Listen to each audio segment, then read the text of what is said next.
Tu n'en as pas assez de gâcher. La voix de son frère trancha le silence du rayon livre rare de la bibliothèque. Elle leva les yeux du volume relié en cuir qu'elle examinait et découvrit son frère Ray, appuyé contre une étagère. Son costume de créateur contrastait fortement avec sa tenue modeste de bibliothécaire. Son sourire narquois était celui qu'il arborait depuis son enfance, l'expression de quelqu'un qui se croyait déjà vainqueur. « Bonjour, Ray, dit-elle calmement en remettant soigneusement le livre dans son étui. « Je ne m'attendais pas à te voir ici. C'est maman qui m'envoie. Elle veut s'assurer que tu ne nous embarrasseras pas à leur fête d'anniversaire ce soir. » Il jeta un coup d'œil à la bibliothèque avec un dédain mal dissimulé, même s'il supposait qu'il était trop tard. Bibliothécaire dans la famille, papa essaie encore d'expliquer ça à ses copains de golf. Agatha était bibliothécaire en chef à la bibliothèque centrale de la ville, un poste qui faisait frémir sa famille aisée. Ce qu'ils ignoraient, ce qu'elle avait soigneusement caché pendant des années, c'est que sa vie parmi les livres n'était que la moitié de l'histoire. « Je serai là », lui assura Agatha, se dressant de toute sa hauteur. Même en talons, Ray la dominait toujours. « Et je m'habillerai convenablement, ajouta-t-elle. « Fais en sorte que tu le fasses. » Ray redressa sa Rolex, un achat récent qu'il n'avait cessé d'exhiber. « C'est une soirée importante. Je vais annoncer une grande nouvelle. » Oh, son sourire s'élargit. Ray a acheté sa 3e entreprise cette année. Morgan Industries est désormais officiellement un conglomérat. Papa va être si fier. Agatha hocha la tête, elle l'air neutre. C'est merveilleux, dit-elle. Félicitations. Merci. Ray n'a même pas essayé de paraître sincère. Tu sais, il est encore temps pour toi de rejoindre le monde réel. J'aurais besoin de quelqu'un pour gérer notre bibliothèque d'entreprise. Au moins, tu ferais quelque chose d'utile avec toutes ces connaissances. Sa façon de parler de connaissances donnait l'impression d'une maladie. Agatha sourit en pensant à l'ordinateur portable crypté dans le coffre-fort de son bureau, aux réunions qu'elle suivait sous un autre nom. « Je suis heureuse où je suis, » lui dit-elle. Il haussa les épaules, se détournant déjà. « Tu as perdu. N'oublie pas, 7 heures précises. » Et Agatha, il s'arrêta à la porte. Essaie de ne pas apporter de livres cette fois. Après son départ, elle attendit exactement 5 minutes avant de rejoindre son bureau. L'espace était modeste mais fonctionnel, avec des murs couverts de livres et un bureau qui avait connu des jours meilleurs. Pour la plupart, il ressemblait exactement à ce qu'on attendrait d'un bureau de bibliothécaire. Il n'avait jamais remarqué le système de sécurité de pointe, ni le fait que son vieil ordinateur de bureau était une machine sur mesure, plus puissante que la plupart des serveurs d'entreprise. Elle ferma la porte à clé, ouvrit son ordinateur portable et se connecta à un serveur sécurisé. 3 fenêtres apparurent aussitôt, des appels vidéo en attente depuis Tokyo, Londres et New York. « Bonjour, mademoiselle Agatha. » La voix de son assistante résonnait clairement. « Le contrat de caméra est prêt pour la vérification finale. »« Merci, Jen, » dit-elle en parcourant les documents sur son écran. « Le service juridique a-t-il terminé son évaluation? »« Oui, madame. Les conditions d'acquisition sont solides. Nous pourrons avancer dès que vous serez prêt. » Agatha jeta un coup d'œil à sa montre. Plus que 5 heures avant l'anniversaire de ses parents. Largement le temps. Prévois une séance de dédicace pour demain matin, a-t-elle indiqué. Et Jen, assure-toi que tout est en place pour l'annonce. C'est déjà fait. Le communiqué de presse est prêt, même si elle hésitait. Êtes-vous sûr du timing? Agatha repensa au visage suffisant de Ray, marqué par des années de condescendance et de mépris. Oui, j'en suis sûr. Demain matin serait parfait. Après avoir raccroché, Agatha se rassit dans son fauteuil, contemplant l'empire qu'elle avait bâti en secret.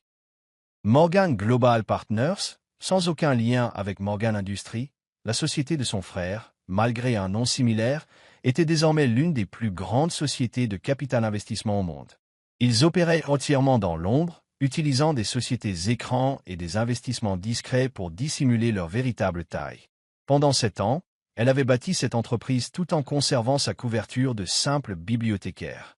Ce travail n'était pas une simple façade. Elle aimait sincèrement les livres, aimait préserver le savoir et aider les gens à y accéder. Mais c'était aussi la couverture idéale pour son autre vie. Qui aurait soupçonné cette discrète bibliothécaire d'être l'une des personnalités les plus influentes de la finance mondiale? Son téléphone vibra, un SMS de sa mère. « N'oublie pas de te coiffer, ma chérie. Les Prescott seront là ce soir. » Les Prescott, une de ces nombreuses familles fortunées que ses parents cherchaient toujours à impressionner. Elle répondit par un simple « Ok » et commença à faire ses valises pour la journée. Elle avait déjà un rendez-vous chez le coiffeur, ainsi qu'un essayage de la robe qu'elle avait achetée spécialement pour ce soir-là. Ce n'est pas parce qu'elle n'affichait pas sa richesse qu'elle ne pouvait pas jouer le rôle quand il le fallait. Le salon était vide à son arrivée. Avantage d'être propriétaire du bâtiment et d'avoir un rendez-vous privé permanent. Maria, sa styliste de longue date et l'une des rares personnes à connaître son secret, l'attendait. Comme d'habitude, demanda-t-elle en désignant une chaise. Un peu plus formelle aujourd'hui, dit Agatha. Un événement familial. Elle hocha la tête d'un air entendu. La fameuse fête d'anniversaire de Morgan. Ton frère était là tout à l'heure, et il en parlait à qui voulait l'entendre. J'en suis sûr. Pendant que Maria travaillait, Agatha consultait ses emails sur un téléphone sécurisé. L'acquisition de l'appareil photo se déroulait sans accroc. Demain à la même heure, Morgan Global Partners serait propriétaire de l'un des plus grands fabricants de technologie d'Asie, la même entreprise que son frère cherchait à racheter depuis des mois. Ton frère a dit qu'il allait racheter une grosse entreprise, dit Maria, comme s'il lisait dans ses pensées. Elle n'arrêtait pas de s'en vanter. Elle sourit. Il essaie de l'acheter. Il y a une différence. Elle croisa le regard d'Agatha dans le miroir. Tu ne l'as pas fait. Disons simplement que les journaux de demain seront intéressants. 3 heures plus tard, Agatha se tenait devant son miroir, chez elle, observant sa transformation. La simple bibliothécaire avait disparu, remplacée par quelqu'un capable de tenir tête à n'importe quelle soirée mondaine. Sa robe, un drap bleu profond Valentino parfaitement retouché, était élégante sans être tapac sans grave-l'œil. Ses bijoux étaient minimalistes mais coûteux, le genre de pièces que les riches affectionnaient. Plus important encore, elle ressemblait exactement à ce que sa famille attendait, leur fille studieuse, faisant un effort pour s'intégrer. Son téléphone vibra, un autre SMS, cette fois de Jen. Tout est prêt pour demain. Tu es sûr de ne pas vouloir le leur dire ce soir? Non, répondit-elle. Laisse-les faire la fête. Demain, ce sera bien assez tôt. À l'arrivée d'Agatha, le domaine familial Morgan était illuminé comme un sapin de Noël. Des voitures étaient alignées le long de l'allée circulaire. Elle en reconnut la plupart. Des Bentley et des Rolls-Royce, appartenant aux mêmes familles qui faisaient partie de leur cercle social depuis des générations. Un valet apparut alors qu'elle s'arrêtait dans sa modeste Audi, un autre accessoire soigneusement choisi. La voiture était suffisamment élégante pour ne pas embarrasser ses parents, mais pas au point de soulever des questions sur le salaire d'une bibliothécaire. Mademoiselle Morgan, Jenkins, majordome de longue date de la famille, l'accueillit à la porte. Tes parents sont dans le hall principal. Elle entendait la fête avant même de la voir. Le murmure des conversations raffinées, le tintement des cristaux précieux, les notes subtiles d'un quatuor à cordes. C'était le monde de ses parents, celui dont elle avait choisi de s'éloigner, du moins publiquement. La voix de sa mère, Agatha, résonna dans le couloir. « Ma chérie, tu es présentable. » Venant d'elle, c'était un compliment. Elizabeth Morgan ne lui avait jamais vraiment pardonné d'avoir préféré les livres aux affaires. Mais au moins, elle avait fait un effort pour sa tenue ce soir. « Joyeux anniversaire, maman, dit-elle en l'embrassant sur la joue. Tu es magnifique. » Elle l'était. À 60 ans, elle était encore l'incarnation de la grâce et du style. Ses amis plaisantaient souvent en disant qu'elle avait pactisé avec le diable pour conserver son apparence jeune. « Ton père est près de la cheminée. » dit-elle, scrutant déjà la pièce à la recherche d'invités plus importants. « Dis-lui bonjour avant de te cacher dans la bibliothèque. » Agatha se fraya un chemin à travers la foule, acceptant les bises et les questions polies sur son petit travail à la bibliothèque. La plupart de ces personnes la connaissaient depuis l'enfance, l'avaient vue grandir aux côtés de leurs propres enfants. Aucun d'eux ne comprenait ses choix. « Voilà ma fille. » La voix de papa retentit tandis qu'elle approchait. Il était entouré de son entourage habituel, ses copains de golf et ses associés qui faisaient partie de sa vie depuis des décennies. « Viens ici, qu'il te voie. » Elle se laissa aller à son étreinte enthousiaste, remarquant le léger manque de lucidité dans ses paroles. Il avait commencé les festivités en avance, comme d'habitude. « Tu travailles toujours sur ces livres ?» demanda Harold Prescott, son ton exprimant clairement ce qu'il pensait d'une telle occupation. « Tu travailles toujours sur ces livres ?» confirma Agatha. « Quelqu'un doit préserver le savoir pour la génération suivante. » Ils rirent, du rire complaisant de ceux qui se moquent de ce qu'ils considèrent comme une excentricité inoffensive. En parlant de la prochaine génération, son père dit fièrement, « Où est ton frère ?» Il a une grande nouvelle à annoncer. Comme prévu, Ray apparut, champagne à la main. Il enfila un costume encore plus cher, sa Rolex reflétant la lumière de ses gestes. « Tout le monde !» cria-t-il d'une voix qui résonnait à travers le couloir. « J'aimerais faire une annonce. » La salle se tut, tous les regards se tournèrent vers lui. Ray aimait ce genre de moment, il avait toujours adoré être le centre de l'attention. Comme certains d'entre vous le savent, Morgan Industries a connu une croissance rapide cette année. Il a commencé à jouer devant son public. Aujourd'hui, je suis fier d'annoncer que nous sommes sur le point de réaliser notre plus importante acquisition à ce jour. D'ici la semaine prochaine, nous serons propriétaires de Camératech. La salle a éclaté en applaudissements. Leur père rayonnait de fierté. Leur mère s'est essuyé les yeux avec un mouchoir monogrammé. Agatha sirota son champagne et attendit. Bien sûr, continua Ray, l'accord n'est pas encore tout à fait définitif. Mais mes sources me disent que ce n'est qu'une question de temps. Les papiers sont prêts à être signés. C'est merveilleux, fiston, s'exclama leur père. J'ai toujours su que tu étais un vrai homme d'affaires, comme ton père. Ray savoura les éloges, acceptant les félicitations de toutes parts. Finalement, son regard se posa sur Agatha. « Qu'en penses-tu, petite sœur » demanda-t-il d'un ton condescendant. « Prête à admettre que tu as misé sur le mauvais cheval ?» Elle le regarda calmement. Je crois qu'elle a dit avec prudence qu'il ne faut pas vendre la peau de l'ours avant de l'avoir tué. Il a ri et d'autres ont fait de même. Toujours es-tu prudente, Agatha. C'est pourquoi tu ne seras jamais plus que ce que tu es, caché dans ta bibliothèque pendant que nous autres bâtissons des empires. Elle acquiesça peut-être avec modération, mais au moins comprenait-elle l'importance de la diligence raisonnable. Ses yeux se plissèrent légèrement. Ray n'avait jamais apprécié qu'elle emploie de grands mots, considérant cela comme un défi à son intelligence. Vérification préalable, railla-t-il. J'ai les meilleurs avocats du secteur. Tout est réglé.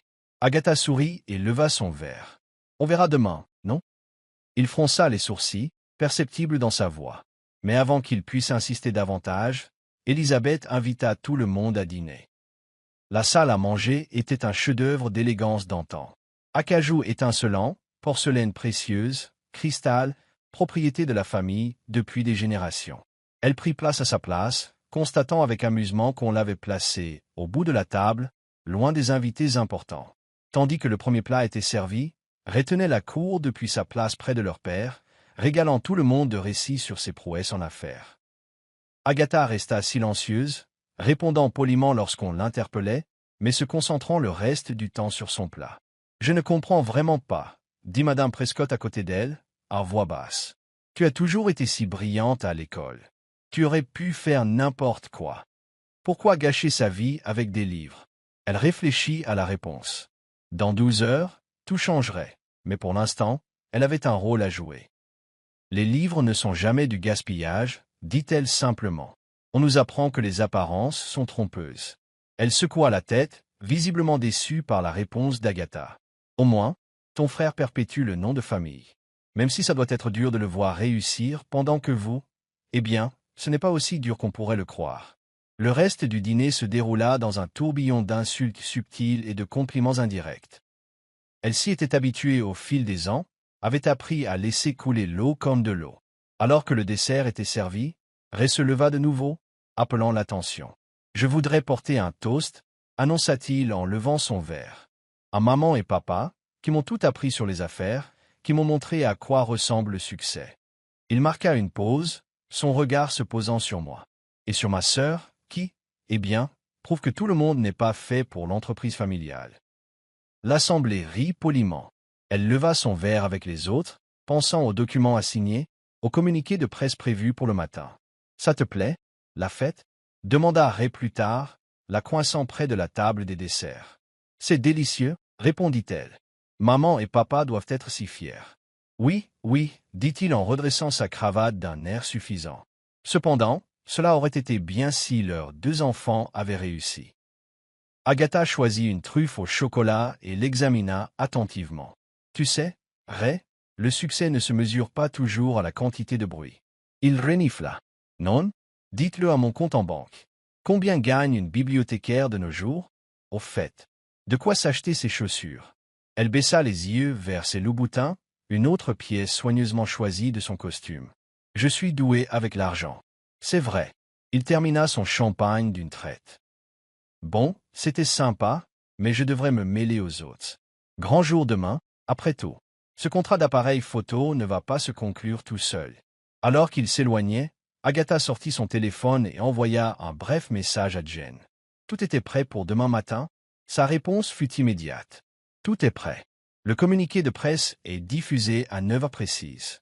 Tu veux que je t'envoie les chiffres définitifs? Pas besoin, répondit-elle. Je les verrai dans les journaux avec tout le monde. La fête commença à se calmer vers minuit. Elle fit ses adieux, acceptant une dernière salve de commentaires condescendants sur ses choix de carrière. Tu devrais vraiment considérer l'offre de Ray, dit maman en l'embrassant sur la joue. Une bibliothèque d'entreprise serait tellement plus appropriée. J'y réfléchirai, promit Agatha, sachant qu'elle ne ferait rien de tel. En rentrant chez elle, elle songea à la différence du lendemain. Pendant 7 ans, elle avait maintenu sa couverture, bâtissant son empire en secret, tandis que sa famille la considérait comme la fille décevante qui avait préféré les livres aux affaires. Demain, ils apprendraient à quel point ils avaient eu tort. Elle arriva à la bibliothèque à 8 heures précises, comme chaque jour depuis 7 ans. Ses chaussures confortables résonnèrent dans les couloirs de marbre tandis qu'elle se dirigeait vers son bureau, saluant d'un signe de tête les habitués du matin qui ne se demandaient jamais pourquoi la bibliothécaire en chef avait des horaires aussi stricts. Jen l'attendait, sa tablette à la main. À la bibliothèque, elle jouait parfaitement le rôle de son assistante bibliothécaire. Hors de ses murs, elle était directrice des opérations de Morgan Global Partners et l'un des esprits d'affaires les plus brillants qu'elle ait jamais rencontrés. Tout est prêt, dit-elle doucement en entrant dans son bureau. Les avocats se rassemblent à Tokyo. Le communiqué de presse sort dans 45 minutes. Elle a posé son sac et allumé son ordinateur portable sécurisé.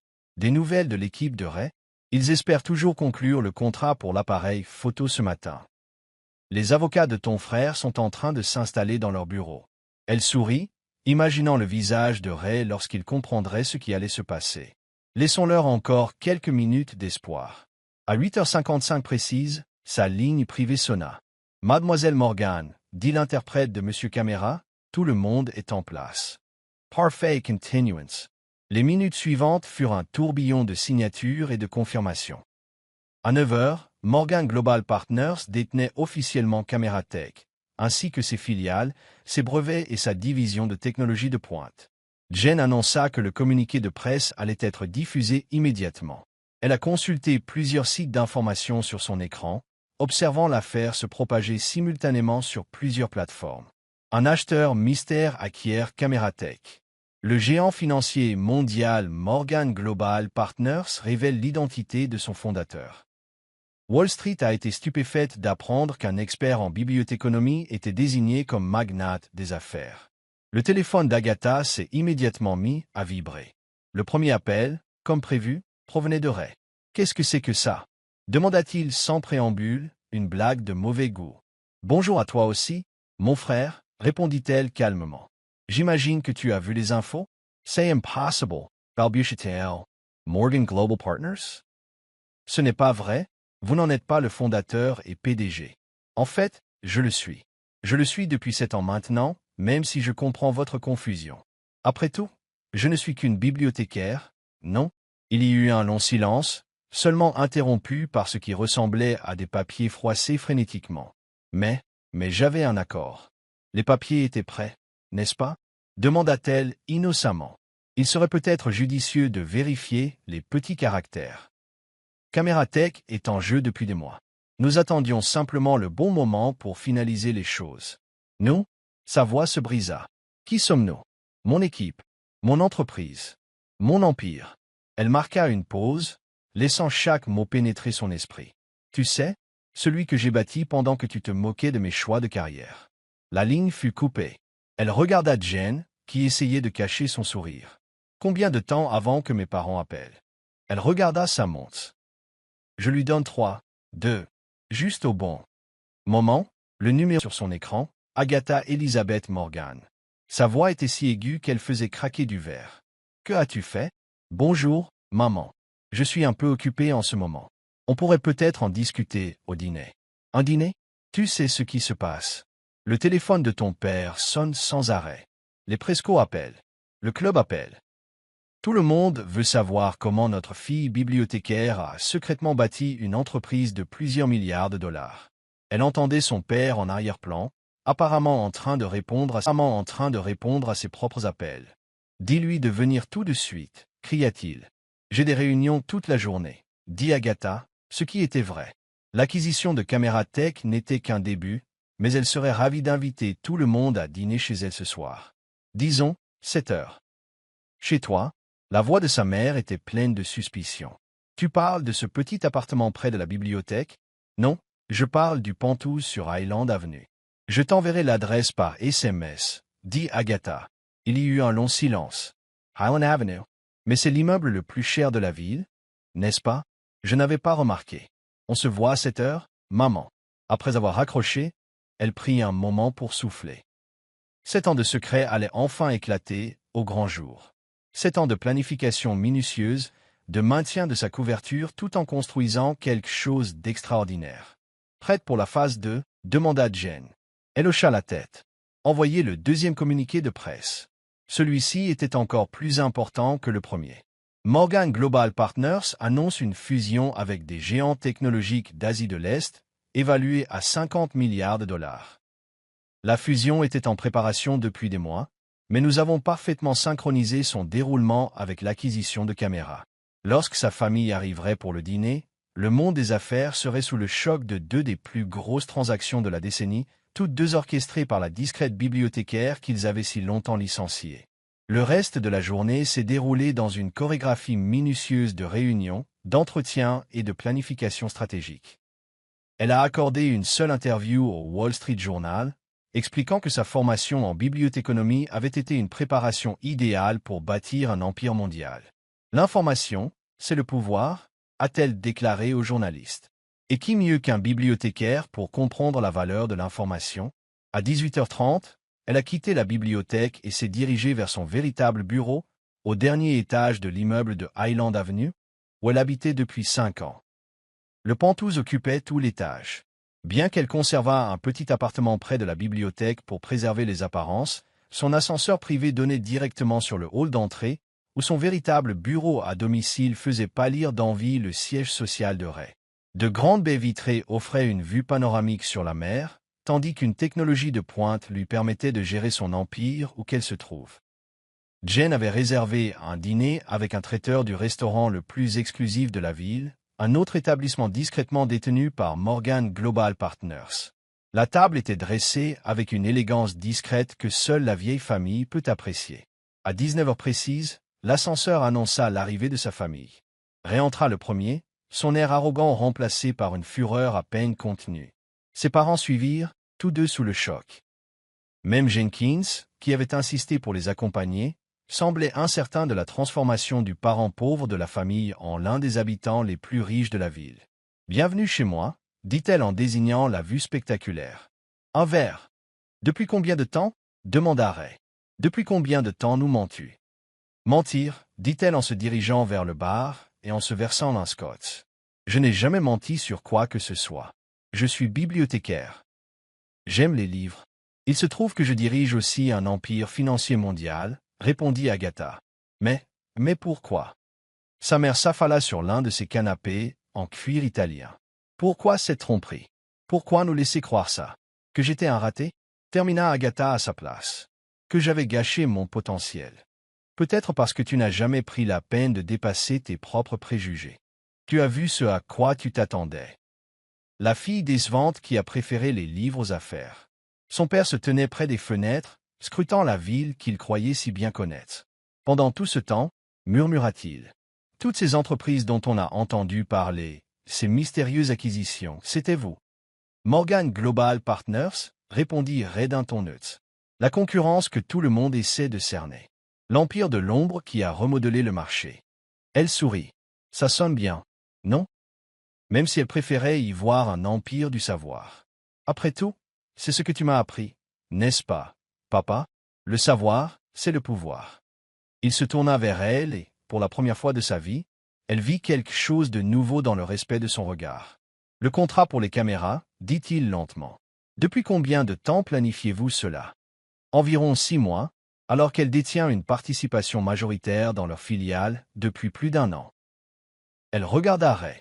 Tu ne t'es jamais demandé pourquoi il trouvait toujours des prétextes pour retarder ton offre. Le visage de son frère passa du rouge au blanc. Toi, tu t'es joué de moi tout ce temps. Tu n'as pas joué, Ray. La compétition. N'est-ce pas ce que tu as toujours voulu? Une chance de prouver qui est le meilleur en affaires. Mais ce n'était pas juste, a-t-il explosé. Vous aviez des informations privilégiées. Des ressources secrètes.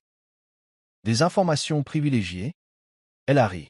Tu veux dire, comme ce que t'offrent tes amis du club de golf? Les affaires que tu fais sur les yachts privés et les complexes hôteliers exclusifs. Elle posa mon verre avec précaution. Elle a bâti son empire grâce à son intelligence, son travail acharné et sa profonde compréhension de la circulation de l'information, tout ce qu'elle avait appris dans sa petite bibliothèque. JW m'a donné un avantage invisible.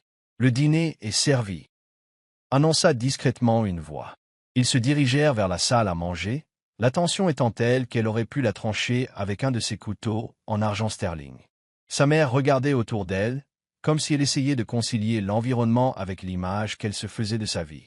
Son père semblait perdu dans ses pensées, repensant probablement à toutes les décisions professionnelles qu'il avait prises ces 7 dernières années. « Il s'appose », dit finalement sa mère en fixant son couvert parfait. « Ça explique comment tu as pu t'offrir ces loups-boutins. » Elle ne put s'empêcher de rire. « Oui, maman, c'est là-dessus que tu devrais te concentrer. Mon budget chaussures. Et maintenant ?» demanda Ray en faisant tourner sa nourriture dans son assiette. « Tu vas aussi racheter Morgan Industries ?» En fait, elle avait une autre proposition. Elle fit un signe de tête à Jen, qui apparut avec un dossier. « Votre entreprise a du potentiel, Ray. De bonnes fondations, comme on dit dans l'immobilier. Ce qui lui manque, c'est une vision et une infrastructure moderne. » Il fronça les sourcils. « Que proposez-vous? » Un partenariat. Morgan Industries gère le volet traditionnel, tandis que Morgan Global Partners apporte la technologie et la portée mondiale. Ensemble, nous pourrions construire quelque chose d'encore plus grand. Tu veux travailler avec moi? Après tout ça? Non. Le corrigea-t-elle. Je veux travailler avec l'homme d'affaires que tu pourrais être. Si tu surmontais ton ego et apprenais à voir la valeur là où on ne l'attend pas, papa posait sa fourchette. Agatha a raison, dit-il, surprenant tout le monde. C'est une opportunité, Ray. Une chance de faire partie de quelque chose de plus grand que nous. Mais elle nous a menti, protesta Ray. Il nous a fait passer pour des idiots. Non, répondit son père en secouant la tête. On s'est fait passer pour des idiots. On était tellement convaincus de savoir à quoi ressemblait le succès qu'on ne pouvait pas l'imaginer autrement. Ta sœur a vu quelque chose qui nous a échappé. Elle a construit quelque chose que nous n'aurions jamais imaginé. Sa mère lui a tamponné les yeux avec sa serviette. Toutes ces fois on t'a mis en difficulté, dit-elle doucement. On s'inquiétait pour ton avenir. Je sais, dit Agatha, plus doucement maintenant. Mais il est peut-être temps d'arrêter de se soucier des apparences et de commencer à se concentrer sur le fond. N'est-ce pas là le véritable sens des affaires? Le reste du dîner fut un ballet délicat de révélation et de réconciliation. Elle expliqua comment elle avait bâti son entreprise, comment la bibliothèque lui avait fourni la couverture et les relations idéales. Son père lui posa des questions de plus en plus précises sur sa stratégie commerciale, son choc initial cédant la place à une sincère admiration. Même Ray commençait à se détendre lorsqu'Agatha lui exposait sa vision de leur partenariat potentiel. Au dessert, il suggérait des pistes d'intégration, son instinct naturel d'entrepreneur se concentrant enfin sur la création plutôt que sur la concurrence. « Il y a une chose que je ne comprends pas, » dit maman tandis que le café était servi. « Pourquoi tout révéler maintenant? Pourquoi ne pas rester dans l'ombre? » Elle regarda mon frère. « Parce que parfois, il faut rappeler aux gens que le succès ne se résume pas toujours à un costume-cravate. Ce pouvoir ne s'annonce pas toujours avec une Rolex et un bureau. Et parfois, ajouta Ray doucement, il faut rappeler aux gens de ne pas juger un livre à sa couverture. » Exactement. Plus tard dans la soirée, après le départ de sa famille, son père avec une pile de propositions à revoir, sa mère avec une liste d'événements sociaux à réviser, et Ray avec beaucoup de choses à penser, elle se tenait à sa fenêtre à regarder les lumières de la ville. Jen la rejoignit et lui tendit un scotch frais. « Eh bien, ça s'est mieux passé que prévu. » « Vraiment ?» Elle sourit. Ou est-ce que ça s'est passé exactement comme prévu? Tu savais qu'ils réagiraient comme ça? Agatha savait qu'ils devraient affronter leurs propres préjugés, leurs idées reçues sur le succès et la valeur. Elle sirota son verre. La question est de savoir si la leçon sera retenue. Elle consulta SA Tablet. L'action a grimpé de 30% depuis l'annonce. L'entreprise de votre frère a gagné 10%, juste grâce aux rumeurs d'un partenariat potentiel. Bien. Attendons une semaine. Laissons les choses se régler. Puis la fusion fut annoncée. D'ici là, Ray pourrait être prêt à devenir un véritable associé. Et tes parents? Elle repensa aux excuses en larmes de sa mère, au sourire fier de son père lorsqu'il la vit enfin, vraiment, pour la première fois. Ils apprennent. Parfois, le plus dur dans la réussite, c'est d'accepter que les choses ne se passent pas toujours comme on l'imagine. Le lendemain matin, elle arriva à la bibliothèque à l'heure habituelle. Les mêmes habitués étaient à leur place habituelle, saluant leur bibliothécaire préféré de la tête. Aucun d'eux ne la traitait différemment, même si son visage était affiché dans toutes les publications économiques du pays. Et c'était peut-être là la plus grande victoire de toutes. Salut les amis! Merci beaucoup d'avoir regardé jusqu'au bout. N'oubliez pas d'aimer, de commenter et de vous abonner. Au revoir.